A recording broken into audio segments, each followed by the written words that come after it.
আমি আপনার এই মাথায় বলে যাচ্ছি, ইতিহাস খুলে দেখবেন, লন্ডনে ভারতের 190 বছরের ইতিহাস আছে।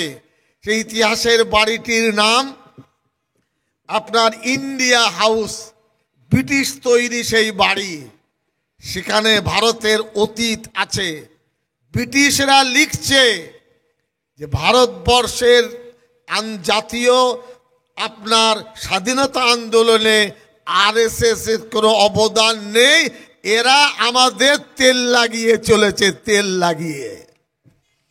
যে মা তার বাচ্চাকে জন্ম দেয়, সে মা সুখে দুঃখে ছেলে বাদ দিয়ে থাকতে পারে না। বিজেপি দেশের জন্ম দেয়নি বলে মনটা এত পাথর আর পাষাণ।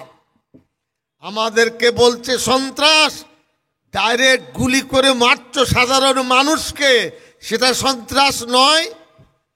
নিরীহ মানুষকে জেলখানায় পিটিয়ে পুলিশ শেষ করছে, সেটা সন্ত্রাস নয়। মসজিদ ভেঙে দিচ্ছ, সেটা সন্ত্রাস নয়।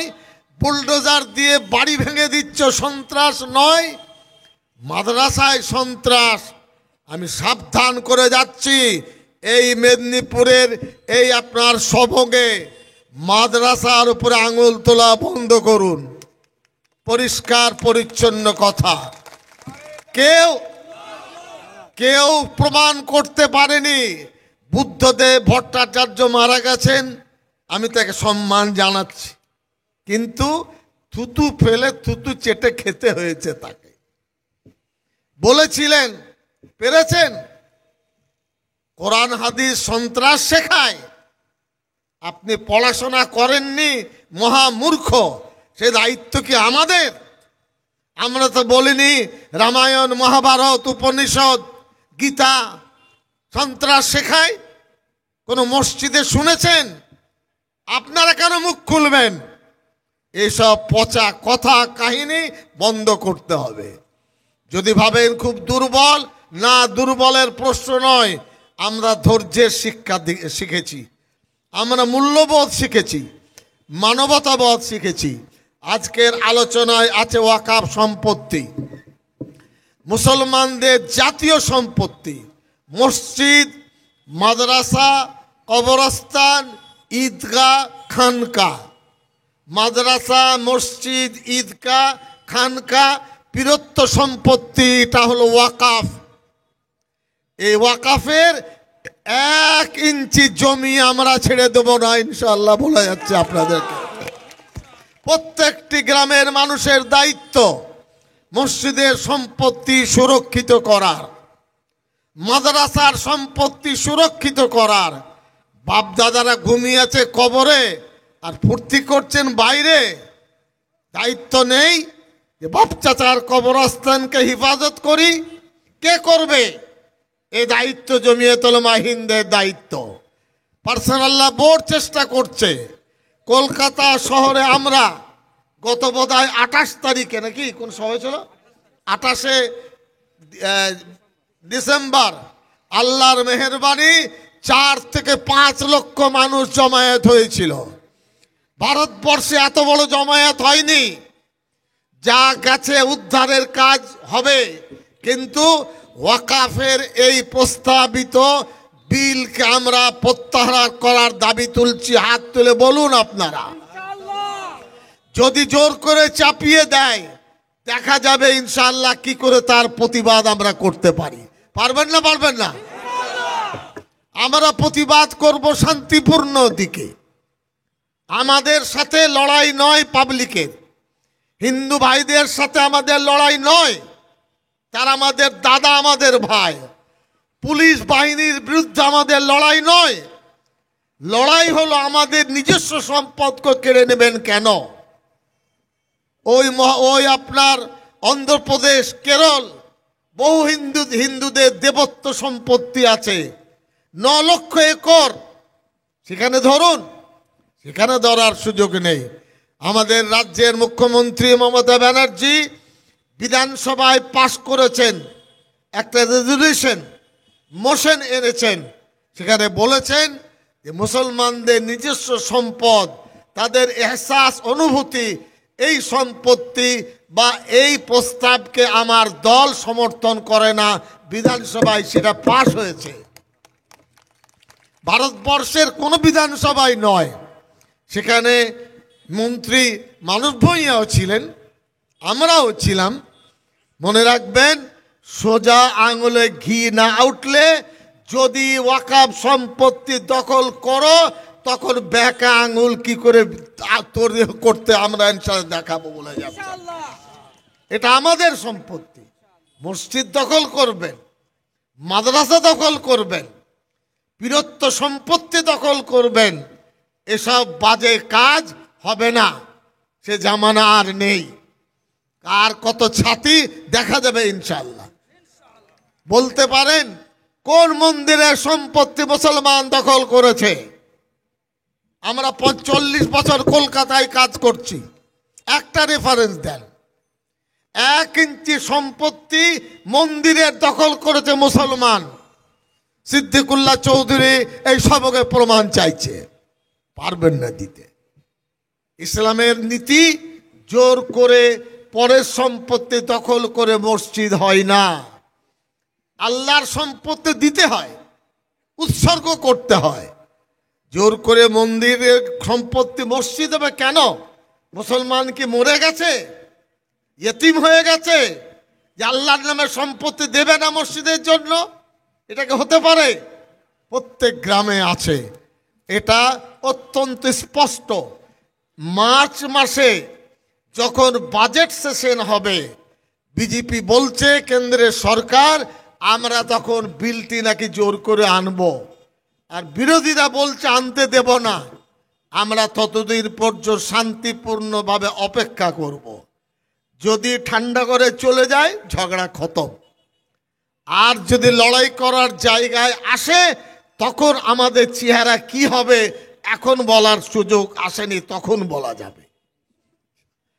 আমাদের আলোচ্য বিষয় আমাদের দয়ার নবী সৈয়দনা মুহাম্মদ মুস্তাফা সাল্লাল্লাহু আলাইহি ওয়াসাল্লাম, তার প্রতি মন্তব্য।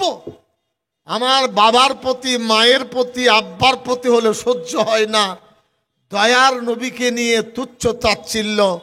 আমি জানি না কেমন হিন্দু তারা, কোন ধরনের হিন্দু, কোথায় লেখাপড়া শিখেছেন? মুসলমানের কাছে শিক্ষা নিন। আমরা হিন্দু ভাইদের এই ঘৃণার পথ অবলম্বন করি না। কোরআনে কারিমে আল্লাহ বলেছেন ওয়ালা তাসুবুল্লাযীনা, এই আয়াত করেছেন কি, যে তোমরা আল্লাহ ব্যতীত যারা উপাসনা করে তাদের নিন্দা মন্দ তোমরা করো না। কেন? অজানা অবস্থায় পরওয়ারদিগার আলমের প্রতি তারা খারাপ কথা বলবে। এটা আমাদের শিক্ষা। কোন মসজিদের ইমাম, কোন ঈদগাহের ইমাম গালিগালাজ করে আর আপনার মুখে লাগাম নেই? চ্যালেঞ্জ দিচ্ছে, শুনছি আমরা মিডিয়াতে। এত এত নোংরা নোংরা ভাষা ওই বদরক্তের লোকেরা ব্যবহার করছে। এত সহজ নয় বন্ধু। ভারতবর্ষকে জন্ম দেননি, ভারতের মায়া হবে না আপনাদের। বিদেশের সঙ্গে সম্পর্ক আপনার। বিজেপিরা দেশকে ভাঙতে চাইছে, আরএসএসরা দেশকে টুকরো টুকরো করতে চাইছে। লড়াই আমাদের সংহতির লড়াই। আমরা প্রতিজ্ঞা করব হিন্দু মুসলমান একসাথে ইনশাল্লাহ থাকবো। বলুন থাকবো ইনশাল্লাহ, একসাথে থাকবো। একসাথে কেনা বেচা, খাওয়া দাওয়া, তারপরে চলাফেরা, নিজেদের ধর্মীয় অবস্থান রেখে চলবো। এটাই তো ভারতের সম্প্রীতি।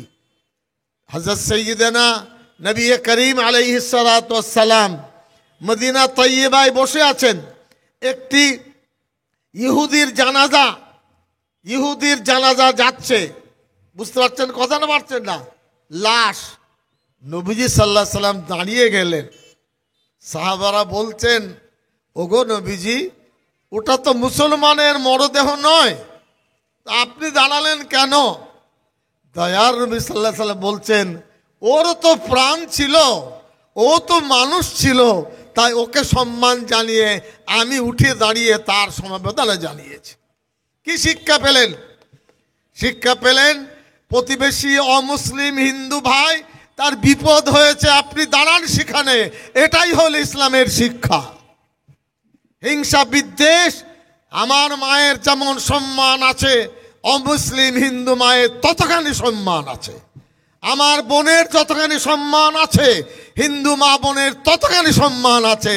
ওই বিজেপিকে বলুন কথা শিখতে, বলুন তাদের ভাষা শিখতে। ওই নোংরা ভাষা দিয়ে জয় করা যাবে না। বাংলার মানুষ ঐক্যবদ্ধভাবে থাকতে চায়। আমাদের আলোচনার মধ্যে আছে মাদ্রাসার সংরক্ষণ। আমি 1000 মাদ্রাসা বোর্ডের সভাপতি, ঘাস খাই না আমি। একেবারে আলিপুর দুয়ার থেকে সাগরদ্বীপ 1000 মাদ্রাসা বোর্ডে 1 লক্ষ ছেলে পড়ে। আমরা ছেলেদের মানুষ করি। এখানে সবং থানায় যান, বড়বাবুর ঘরে, এসডিপিওর ঘরে দেখবেন এত মোটা মোটা খাতা, ক্রিমিনাল লিস্ট, দাগি আসামি। সেখানে বলুন কজন হাফেজ সাহেবের নাম আছে, কজন মৌলানা সাহেবের নাম আছে? হুজুর খুলে দেখতে হবে দূরবীন দিয়ে হাফেজ আলমের নাম আছে না নেই। কেন? তারা শিক্ষা পেয়ে থাকেন চুরি করা আমাদের কাজ নয়, নারী ধর্ষণ করা আমাদের কাজ নয়, খুন করা আমাদের কাজ নয়। এই কারণে ভারতবর্ষের এই পরিস্থিতিতে মেলবন্ধন নিয়ে থাকব। ইসলামী ধর্ম, কোরআন হাদিস নিয়ে এখানে আপোষের কোনো প্রশ্ন নেই। লাকুম দিন হুকুম ওয়ালিয়া দিন, যার ধর্ম তিনি পালন করবেন, আমাদের কাজ আমরা করব। আমি কোরআনে কারিমের আয়াত পড়েছি, আল্লাহ রাব্বুল আলামিন বলেন, ইয়া আইয়ুহাল্লাযীনা আমানুত্তাকুল্লাহ ওয়া কুনু মা'আস সাদিকিন। ঈমানদার বান্দা যারা তাকওয়া পরহেজগার হতে চাও, সত্যবাদী মানুষের সাথে থাকো। আতরের দোকানে যদি যান সুগন্ধ পাবেন, আর মেথরের দোকানে গেলে কি পাবেন? খুশবু পাবেন। খৈনি খাচ্ছে, আপনি বলছেন আমি খৈনি খাই না সাহেব, আমি দেখছি ওরা কি করে। ওই 3 দিন পরে পরে আপনি তালুতেও খৈনি খাওয়া শুরু করে দেবেন। মদ যারা খায় 2 দিন পাশে যাবেন, নেশা ধরে যাবে। এই কারণে ভালো মানুষের সংস্পর্শ নিন, ভালো থাকবেন। এটাই কোরআন হাদিসের শিক্ষা। রব্বে করিমের পরে আপনার নবীজি সাল্লাল্লাহু আলাইহি ওয়াসাল্লাম বলেন, ইয়াদুল্লাহি আলাল জামাআহ, আল্লাহর কৃপা, আল্লাহর মদদ, রহমতে খোদাবন্দি সংগঠনের মধ্যে আছে। একা চলে লড়াই করে জিতা যাবে না। ঐক্যবদ্ধ অবস্থা। জমিয়তুল মাহিন ভারতবর্ষের সেকুলার ফোর্স, অত্যন্ত দায়িত্বশীল সংগঠন। মিলেমিশে চলার শিক্ষা দেয়, ভালোবাসার শিক্ষা দেয়, ঐক্যের শিক্ষা দেয়। হাদিস শরীফ পড়েছি, নবীজি সাল্লাল্লাহু আলাইহি সাল্লাম বলেন, খায়রুন নাস মাইয়ানফাউন নাস, আও কামা ক্বালা আলাইহিস সালাতু ওয়াস সালাম। ভালো মানুষকে বলছেন যে মানুষের উপকার করে, যে মানুষের কল্যাণ করে, যে বেশি মানুষের ফায়দা দেয়, সে হলো ভালো মানুষ। বলেননি হিন্দু, বলেননি মুসলমান, বলেননি খ্রিস্টান, সবার পাশে দাঁড়ান। দয়ার নবী সাল্লাল্লাহু আলাইহি সাল্লামের অন্তরটা ছিল খুব বড়, ক্ষমা করার অন্তর, ভালোবাসার অন্তর। আজ আলেম, ইমাম, নামাজি, তাদের অন্তরটা চওড়া হতে হবে। ফুরফুরার দেওবন্দের লড়াই ও পুরনো ক্যাসেট ও আর বাজবে না। বেরিলি ভাইরা আছেন, কোথাও আহলে হাদিসরা আছেন, যে যার মতন থাকবেন। এই সমস্ত ঝগড়া রাস্তায় নামানোর কোনো প্রশ্ন আর নেই। আপনারা দায়িত্ব নিয়ে কাজ করবেন, মনকে শক্ত করবেন যে আমরা আল্লাহর মেহেরবানি বাংলাতে বহু বহু গুণে ভালো আছি। আমি আর কথা বাড়াবো না, মাগরিবের নামাজ প্রায় আসন্ন। আপনারা উপস্থিতি দিয়েছেন। আপনার সংগঠনের ক্ষেত্রে চেষ্টা করি আমরা। কলকাতায় বড় একটা অফিস আমরা করেছি, G+3 হয়নি, হবে ইনশাআল্লাহ। এটা রাজ্য জমিয়তের ভবন। এখন শুনছি পশ্চিম মেদিনীপুরে, ওই মেদিনীপুরের কোন জায়গা, হোসনাবাদে জায়গা কিনে আপনার বিল্ডিং হবে। আল্লাহর মেহেরবানি, সমাজের সাথে থাকুন। প্রতিদিন আমাদের কাছে মানুষ আছেন, আমরা দেখি না তার চেহারাটা হিন্দু কি মুসলমান, দেখি না কার মুখে দাড়ি আছে কার মুখে দাড়ি নেই। কত মারা রোজ আসেন, আমরা ভাবি তাদের যদি সেবা করি আল্লাহ খুশি হবে, এবং তাদের কাজ করলে আমরা দায়িত্বপরায়ণ হতে পারবো। আপনারা শান্তিপূর্ণভাবে, আর মাদ্রাসার ছেলেদের বলবো না, স্লোগান নেই, স্লোগান শেষ, স্লোগান দিতে হবে না, আমি সব দিয়ে ফেলেছি। ছেলেদের বলবো ভালো করে পড়াশোনা করো, রাবে তার পরীক্ষা হবে, ঠিক আছে, হ্যাঁ দোয়া হয়ে যাবে। আপনারা শান্তিপূর্ণভাবে, পুলিশ প্রশাসন, এলাকার দোকানদার ভাই, আপনার চলমান পথিক, তাদের সম্পূর্ণ সহযোগিতা আমরা পেয়েছি। সকলের কৃতজ্ঞতা, সকলের সুস্থ থাকুন, ভালো থাকুন।